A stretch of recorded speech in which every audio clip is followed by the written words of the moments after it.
Okay, so when you determine what your talk title is, will you please call and let me know?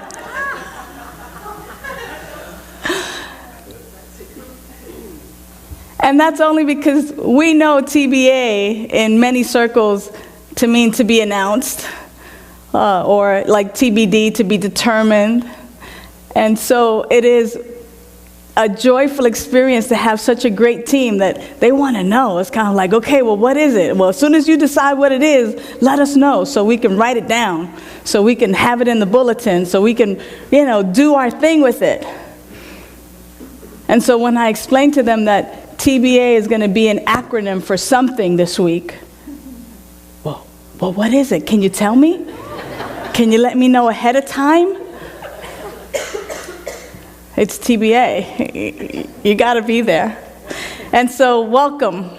Welcome to this place of joy where it is indeed a joy to be here. And it is indeed a joy to simply share with you a message and to share with you what has come forth this week from the reading of Practicing the Presence by Joel Goldsmith. And in sitting with the TBA, there were so many acronyms that I could have come up with.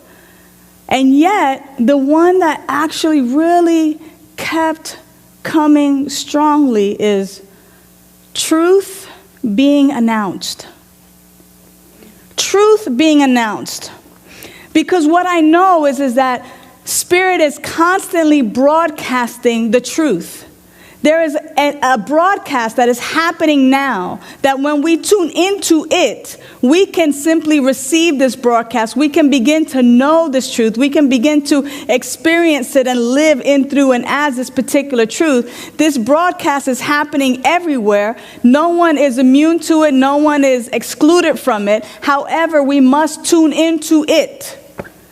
It is like a radio station or a television station that needs that fine tuning that, when we're looking for it, it's kind of here. And when we're traveling on the road in a car and we're going from city to city or town to town, that favorite radio station that we've been tuned into all of a sudden begins to get a little fuzzy.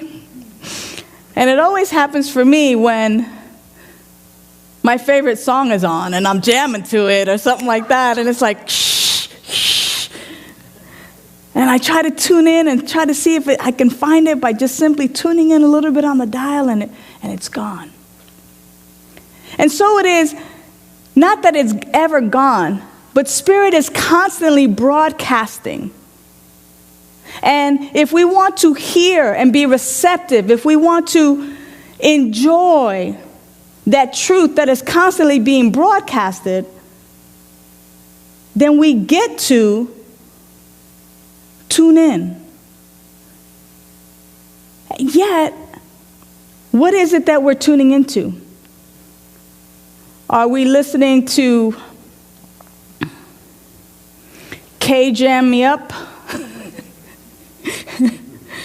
You know that radio station that jams you up all the time? You know, that one that tells you that you're not good enough, that you're not smart enough or intelligent enough, that you're never going to amount to anything. You know, the one that tells you that you're not slim enough or tall enough, or that you're not tall, dark, and handsome, or beautiful and voluptuous.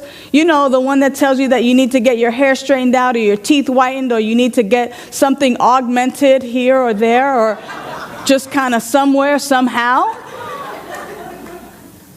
When we begin to tune into those things, we begin to believe that we have a life outside of the life that God is. And when we begin to believe that we have characteristics, qualities, or a life outside of that life that God is, we begin to then experience lack, limitation, frustration. We begin to experience a small amount of what our true nature really is. The truth being announced, TBA, is that right where you are, God is.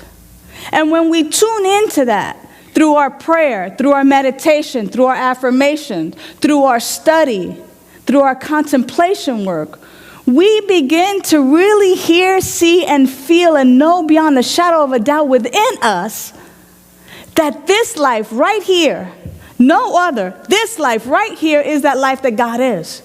That life right there is that life that God is.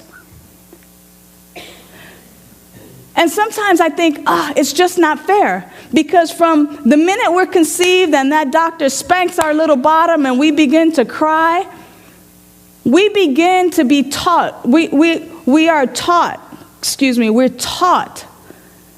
that we live in a material world and that we're governed by the rules of material, versus being taught that there are spiritual laws, that there's one singular truth, and that is, in the beginning, God.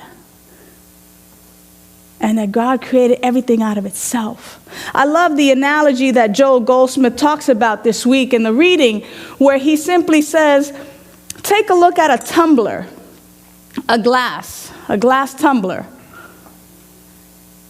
And can you point to where the inside of that tumbler ends and the outside begins? Can anybody? No, it's just a tumbler. It's just a tumbler. And so it is with us. So it is with God. That all there is God. There's no God and me. There's no God and you or God and some otherness. There's simply God. Now, there might be several functions. For instance, the function of the inside of the glass is definitely different than the function on the outside of the glass, right? Yeah, but it's still glass. It's still the tumbler. It's still that. And so if we can begin to simply imagine and simply know and begin to anchor within ourselves this truth that right where we are, if we take a look at our bodies, there's no place where our life ends and God's life begins. It's the same with the tumbler. But we have this invisible selfhood, this God presence that is in us, that is as us. God is the invisible and the visible in manifestation and demonstration. We are God in manifestation, in this expression. I love it when Joel talks about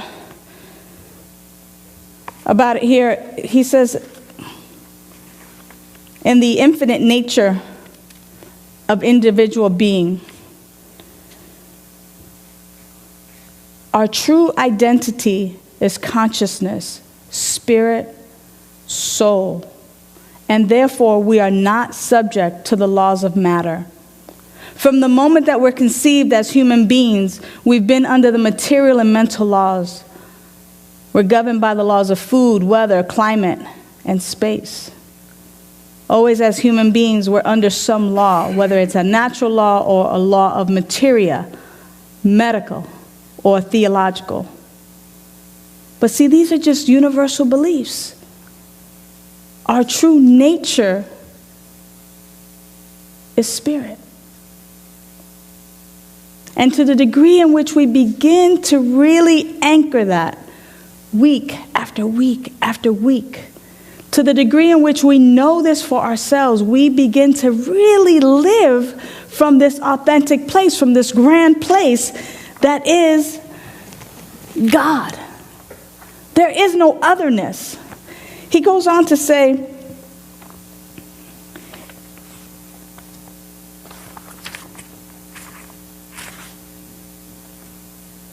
God is the universal mind or intelligence, but God is also individual mind or intelligence. Therefore, the nature of our intelligence and the capacity of infinity itself, our mind is unlimited as long as we realize God as its nature, character, quality, and quantity. It's our truth. The truth being announced. The truth being announced is that there is no otherness. There is nothing, no thing that can separate our life from the life that God is. He tells a story in the beginning of this chapter where, of course, everybody likes to hear the pearly gate stories, right? So this guy is at the pearly gates, and he knocks. And this is just a story. For we are God in expression. But it's just to prove the point. So he knocks. And of course, the voice of Charleston Heston says, "Who's there?" It could be Eartha Kitt, right? Who's there? And he says, "It is I." And of course, the voice of God says, "Well, there's no room. We ran out of room. Sorry." So this person kind of comes back and is just kind of pondering, probably in purgatory or that place they tell us we just kind of that way station, where we kind of wait around until we decide where to go. It's kind of trying to figure out what happened. Like, what's up? I've lived a great life. What's going on here? And after years and years of contemplation and really knowing, the light bulb goes off. So tries it again. Knocks. And the voice says, "Who's there?" And the response this time is, "Thou art." Come right in. We've been waiting for you. The story, though it's not true, and though we like to hear stories about the pearly gates, is simply to drive home the point that we are God expressing in this human manifestation. That there's nothing, no thing that separates us. The minute we begin to believe that there is some otherness is when we begin to really, really believe in the world of effects and in mediocrity. The minute we let go of the ego, that I have my own characteristics, my own qualities, my own personality, if you will, and recognize that my life is that life that God is, I begin to experience everything that is true of God. For there is no otherness, and I can't experience anything else but that. But it happens to the degree in which I know this for myself. It happens to the degree in which you know this for yourself. So where is it that we can really begin to tune in and really fine-tune our knowing? Really fine-tune that station that when we don't get what we want or what we think we deserve, or when a relationship goes south, or when we lose a job, or when the bank says no, or when anything seems to be going wrong, if we're fine-tuned, we simply know this is God in action right here. There's a bigger picture. There's actually something happening in consciousness. There's something happening in our awareness, if we choose to see it that way, that can bring us to our truth. God is our source. There's no place where God's life ends and my life begins. It is one and the same.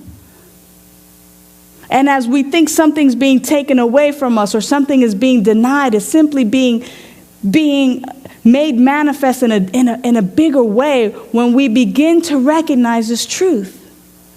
Sometimes a no is not a no, it's simply a delay so that we might know our life as the life that God is in a bigger way, so that we might come to the well, of life with a big container ready to be filled. Or are we indeed coming to the well with a thimble? I'll have some water, please. That much.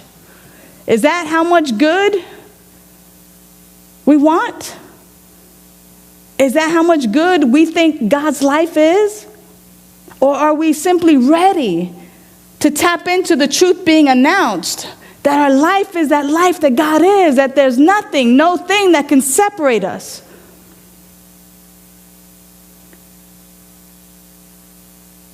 And it all happens over and over again when we dedicate our activity, our mental capacity, when we recognize and realize, which is the charge this week, And maybe the affirmation for this week, that spirit is my true nature. Spirit is my true nature. God is my true nature. And that which is true about God is true about me.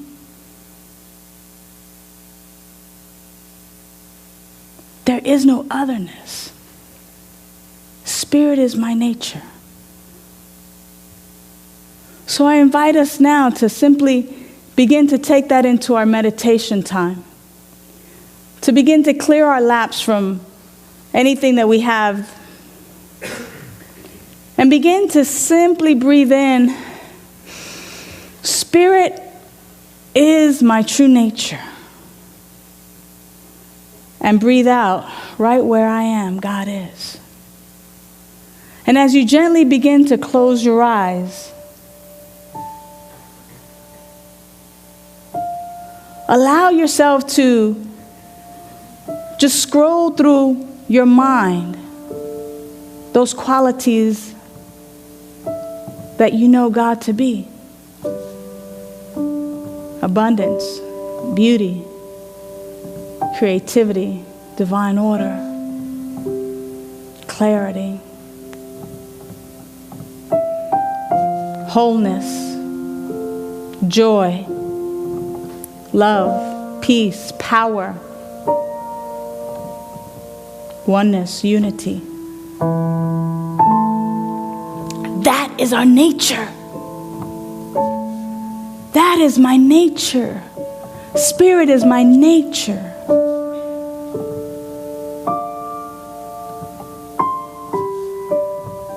Begin to examine what it is you're bringing to this well of life. Begin to really take a look at what radio station we're tuning into, because we know that the infinite is forever broadcasting the truth.